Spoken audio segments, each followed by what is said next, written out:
It's another edition of Time About the Movies, and today we're looking at the films of October 3rd, 2008, and we have a lot of films to get to here. 7 movies, so I'm already wasting your time with this intro here, so let's just get right to it. Marathon session. So let's start off with the biggest new release of the weekend, and that is Disney's Beverly Hills Chihuahua.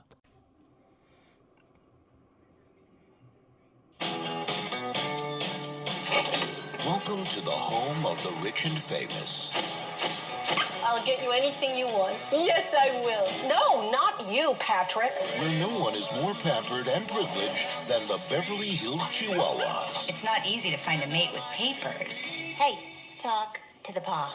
But Poppy is the one dog who's his own man. Mi corazón! Oh. You're lovely! Who is that hunky Chihuahua? If you ever need someone to lick inside your ears, I would be most honored. Woof. But this October, I'm about to entrust you with my greatest treasure. You take good care of her. Wake up! Come on! Oh, no, she didn't. everything is about to go south. We're going on a trip. Mexico! Hello, hello. Hola and adios. Hold your tacos. Now, Chloe's in trouble. Papi, come on, fool, let's go. the most pampered dog in Beverly Hills is 1,000 miles from home. Don't you speak any Spanish? Why would I speak Spanish? Hello, you a Chihuahua, mija? And this rebel and his crew Say hello to my little friends. are on a mission Let's go get Chloe. that's off the leash. I'm gonna kick some tail. Don't eat me, I got a wife and 300 kids to feed. Nice legs.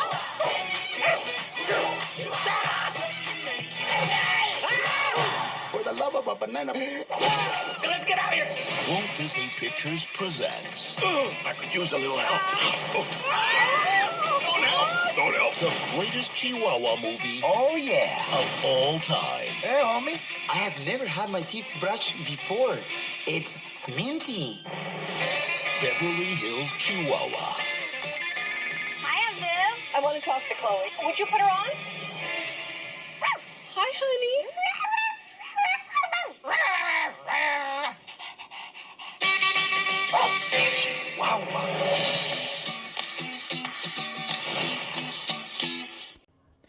So yeah, that trailer pretty much makes this movie look to be about as bad as you probably think it is, but yeah, it kind of is, but it's nowhere near as bad as I think it could have been, honestly. You have a story that centers around a female Chihuahua, voiced by Drew Barrymore, who gets dog-napped in Mexico and has to escape a Doberman predator named El Diablo with the help of a lonely German Shepherd, played by Andy Garcia. And there's a hyperactive male Chihuahua played by George Lopez, who has a desperate crush on her. And yeah, it's the type of story you think it is. It's something you've seen before numerous times, but to the film's credit, the trailer made it look much worse than I think the actual movie is. The actual movie itself it's not a good movie. I'll just get that off the bat here. For an adult, it's definitely not their type of film, but I think kids could eat this up easily, and it is a very harmless film. It's a very harmless movie with effects that don't look terrible overall. I mean, the CG, the way they move their lips and all that, does not look fake at all. I mean, I've seen movies like Good Boy and other movies that are very much similar to this that could have easily done the same thing that they had done. But no, the CG in here actually does work pretty well. Sometimes the jokes in here can land, and there are some fun characters here. I think Drew Barrymore is very good in here. So is Andy Garcia as the German Shepherd, and it's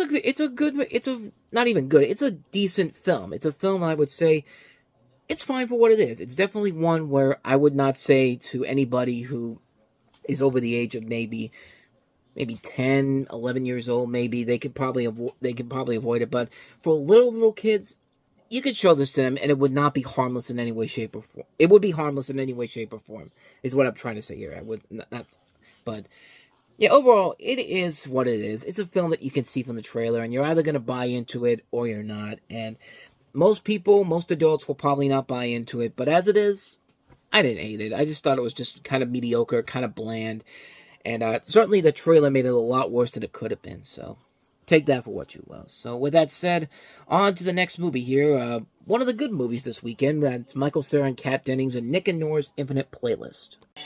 Hey, Hey, Tris, it's Nick. I think we both said some things we didn't mean, like when you broke up with me on my B-day. We have a gig, Nikki. I don't want to go. I'm taking a mental health day. Promise me that you won't get drunk tonight. Norah! Alone again? I came here with someone. Who? Would you be my boyfriend for 5 minutes? What? Please, just go with it, okay? Nick! Norah! How do you guys, know each other? You off duty? Not a cab, my friend, I promise you. What did you see in her? I could floss with that girl. Funny that Tris never mentioned you, but she did mention some jealous. I'm not jealous! He's hung up on Tris. You're not the biggest fans of his ex, and we think you're the one. Can dance? You know the blow dryer? Norah. Hey, what's wrong? This doesn't concern you. That's it. Awesome night. Nick and Nora's Infinite Playlist. Rated PG-13. October 3rd. Again, kind of a story you've seen done before. The story of two teenagers played by Michael Cera and Kat Dennings who meet when Kat Dennings' character asks Nick, Michael Cera's character, to pretend to be her boyfriend for 5 minutes.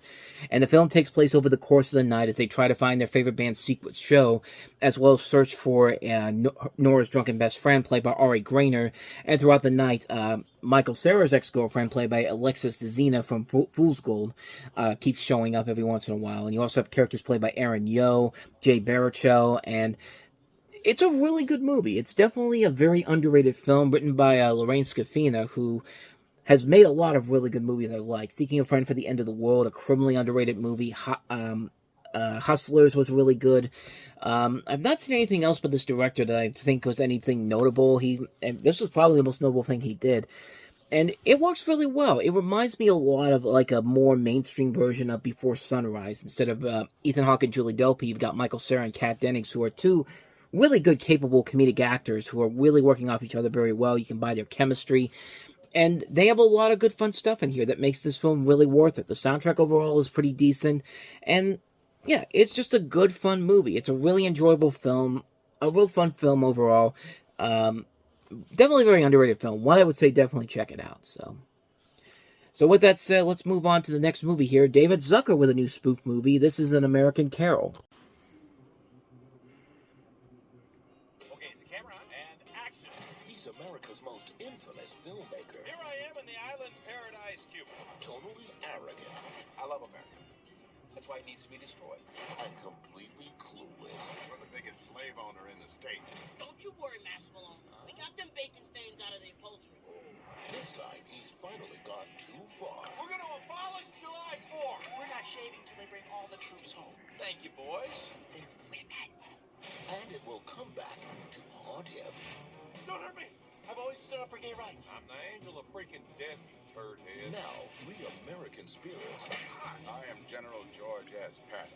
I'll explain a slapping. are determined to knock some sense into him. Hey, you're not a spirit. I know. I just enjoy slapping you. And will teach him the true meaning of patriotism. This is the greatest country in the whole wide world. So yeah, this is definitely one of the lesser Zucker Brothers spoof movies. In fact, it's not even Zucker Brothers. It's one Zucker, David Zucker. And yeah, even somebody like him, the great spoof master that he was, even he's prone to having some pretty bad movies. And this is really not a very good film. Not only is it a bad spoof film by somebody who has made the best spoof movies ever, but it's a parody of A Christmas Carol, one of the great stories of all time. And using that as the set piece of this, you have a story that follows filmmaker Michael Malone, get it, Michael Moore, who's played by Kevin Farley, the brother of Chris Farley. He's visited by 3 spirits to teach him the importance of Independence Day, and these spirits are played by Kelsey Grammer as the general here, Trace Adkins, and also, who's the other ghost here? I think it's, is it JFK? I think it's JFK. It's been a while since I've seen this movie, but from what I remember from it, maybe it's John Voight who plays George Washington, which not a very good role for John Voight, but it's supposed to satirize liberalism in the United States, focusing on Moore's documentaries, and it's not that the movie isn't trying, it's just the fact that, unfortunately, they've fallen into the same category as some of the really bad spoof movies. I mean, the satire and the humor is way too safe and marketable, and unlike something like the Freeburg Seltzer movies, it doesn't work because it's David Zucker, and David Zucker will still do movies where he's not afraid to go dark with the humor when it needs to. I mean, Superhero Movie was a perfect example of that. The Scary Movie films he did, I think, are good examples of that. This really did feel like he was really watered down in what he was trying to do here. And I think the fact that it was just him this time around, instead of having his brothers there or the other people who would have made this work very well, I think it really stumbles big time here. And not to say that it's bad, it's terrible or anything. There are times when it does work. I like the fact that Kelsey Grammer plays Patton in here. You know, Kelsey Grammer's a guy that, yeah, you put him in anything and he'll make it work. Trace Adkins playing the Angel of Death is pretty funny here. I like Kevin Farley. Kevin Farley, I thought, could have been a really good, could have followed in the footsteps of his brother, John Belushi's brother Jim, who tried to continue on his success after John Belushi died.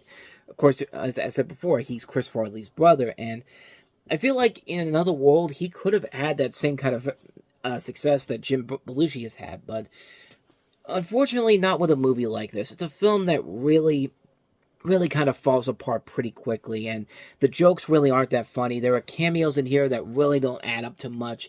The humor really isn't all that funny. There's a lot of people in here, like, James Woods is also in here. You have Robert Davi playing one of the terrorists in here. Leslie Nielsen, he's one of the few things in here that actually does kind of work. You have Dennis Hopper, the last thing he did before he passed away. But yeah, this movie, unfortunately, really fell apart pretty quickly, and it just doesn't work, man. I was really let down when I saw this for the first time, because I was really looking forward to it because of David Zucker's name. I mean, the guy will have his name attached to anything, and it will usually turn out comedy gold, except this is probably the only time where it's really backfired on it big time, and it's a shame, because I have a lot of respect for this man. I really do love his work, and yeah, this is the first one that I've seen from him where it's just like, yeah, you really missed the mark on this one big time, so yeah, unfortunately, a hard skip on American Carol. And it's a disappointing hard skip, because I really think there should have been something there, but I think they went too down the safe and marketable route with it to make it something that needed to be as funny as it could have been, but unfortunately, it's not. So with that said, let's move on to the next movie. It's Bill Maher who has a comedy documentary, Religulous. Yeah, put that away now. Religulous is a blasphemous damnation of all things holy. The Garden of Eden was in Missouri, according to Mormonism. The New Jerusalem will be there. Brilliantly funny. Who are you? The second coming of Christ. Bill Maher has turned religion on its ear. Why doesn't God obliterate the devil and therefore get rid of evil in the world? He will. He will. What's he waiting for? Religulous. Welcome to Bible country! Rated R. In theaters October 3rd. I mean, unlike the last movie, this is a political comedy that actually kind of works to the advantage of its leading person in here, Bill Maher, of course, from Politically Incorrect in Real Time. And this is a documentary from the same director of Borat, Larry Charles.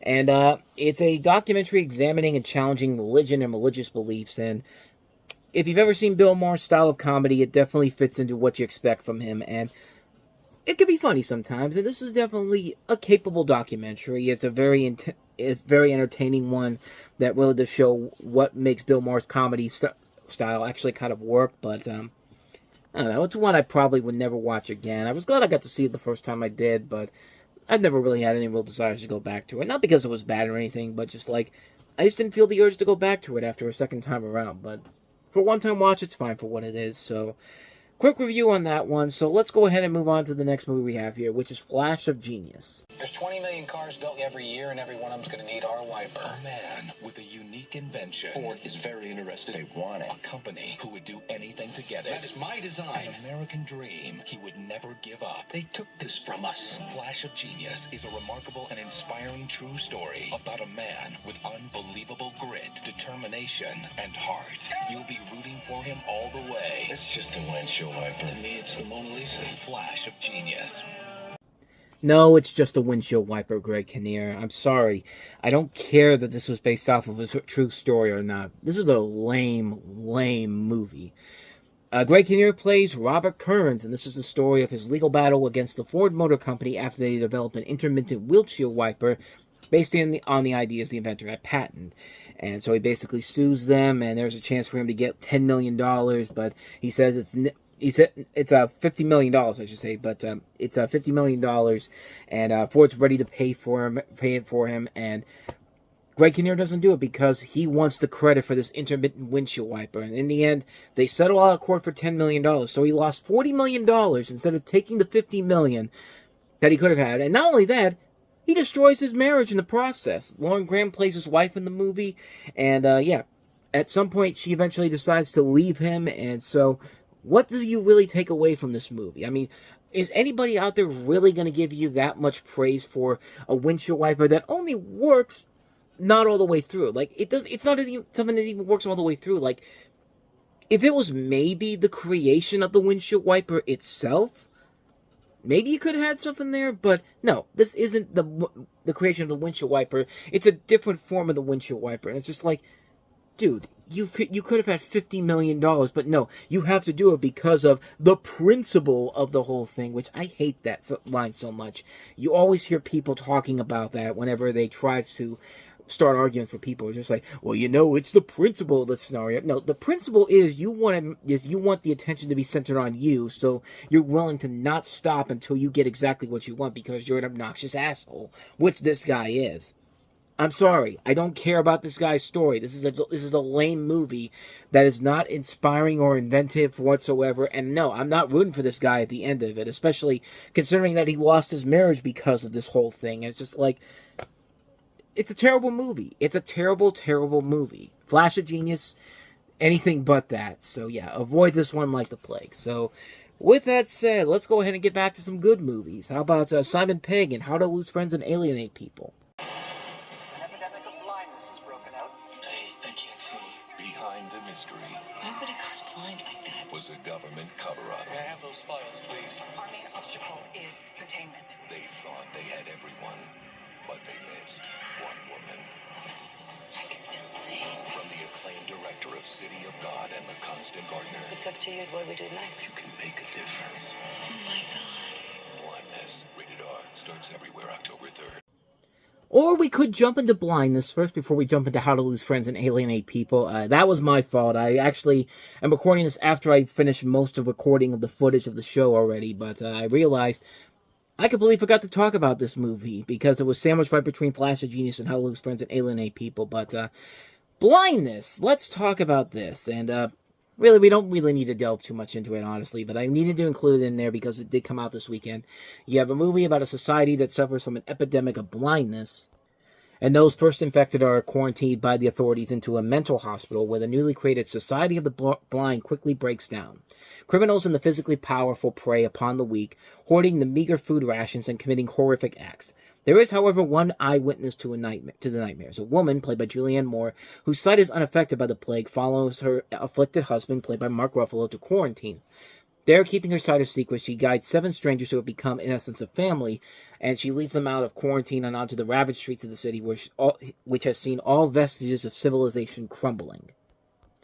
And this comes from the same director that gave us City of God and also The Constant Gardener, which are 2 really good movies, but we talked about them long enough on the show. But this one not so much. This is a film that has a good idea overall, a very ambitious idea, but it never can go to that nth level to really give it that unique element to stand out on its own. Despite some really good performances across the board from Julianne Moore, Mark Ruffalo, Alice Braga, and a lot of good ideas overall, but just not enough execution there. It doesn't go the full 360 with what they're trying to get across here. What's the overall message of the storyline here? And I feel like that's a real missed opportunity here. And it could have made for something really entertaining and really intriguing, but there's just not enough there to really save the film in particular. And it's a shame because there's a lot of good ideas you can do with a story like this. And it just doesn't work, unfortunately. So, yeah, a hard skip on Blindness, unfortunately. Even though it had some good intentions all across the board, it just didn't lead to what it could have been. So yeah, now let's finally get to How to Lose Friends and Alienate People. Why not? I work for Sharps Magazine. This is a library card. If you find him clueless. Don't get snot everywhere. Oh, that's grim! If you think he's immature. Would you like a little play? Just wait till you see how far he'll go to make it to the top. Who's this funny-looking kid? This is my wife. How to Lose Friends and Alienate People. Would you like to hear her? Now available on pay-per-view and on demand. Yeah, drop $50 million on the windshield wiper. That's how you lose friends and alienate people. Okay, I'm off for Flash of Genius. Let's talk about this movie here, which is a good movie. A movie I actually do kind of enjoy. I think it's the better of the two Simon Pegg-led movies that he was in this year. You have a story where you have Simon Pegg playing a highly fictional, a story where it's about the people that, it's based off of a memoir of Toby Young. He plays Sidney Young in this movie, Simon Pegg does, and how it follows a struggle to make it to the United States after an appointment in a magazine, and the names have been changed around here, for dramatic effect, I guess, and it definitely is a much different story than the actual book that it's based off, but I never read the book when it came out, saw the movie, I really liked it. I thought it was actually pretty funny. Simon Pegg stars alongside a really good cast that includes Kirsten Dunst, Danny Houston, Gillian Anderson, Jeff Bridges, Megan Fox coming off of Transformers. It's a real good movie. It's a movie that I think doesn't get the proper attention it deserves. It's definitely the much better of the two movies that he starred in that year. I thought Run, Fat Boy, Run was not that great of a movie, but this is definitely a film that works to the advantages of what makes him, Simon Pegg, a very funny actor as a whole. And he plays it very well here. It's a very good movie. It's a very entertaining film. A very underrated film indeed. So, one I say definitely check out. So let's go ahead and move on to the last one we have here. Jonathan Demme's latest film starring Anne Hathaway, Rachel Getting Married. No, you. I would swear to God that you were puking again. Every day. Is your sister behaving herself? Faster than a roller coaster. You don't get to sit around deciding what I'm supposed to be like. Hey, hey.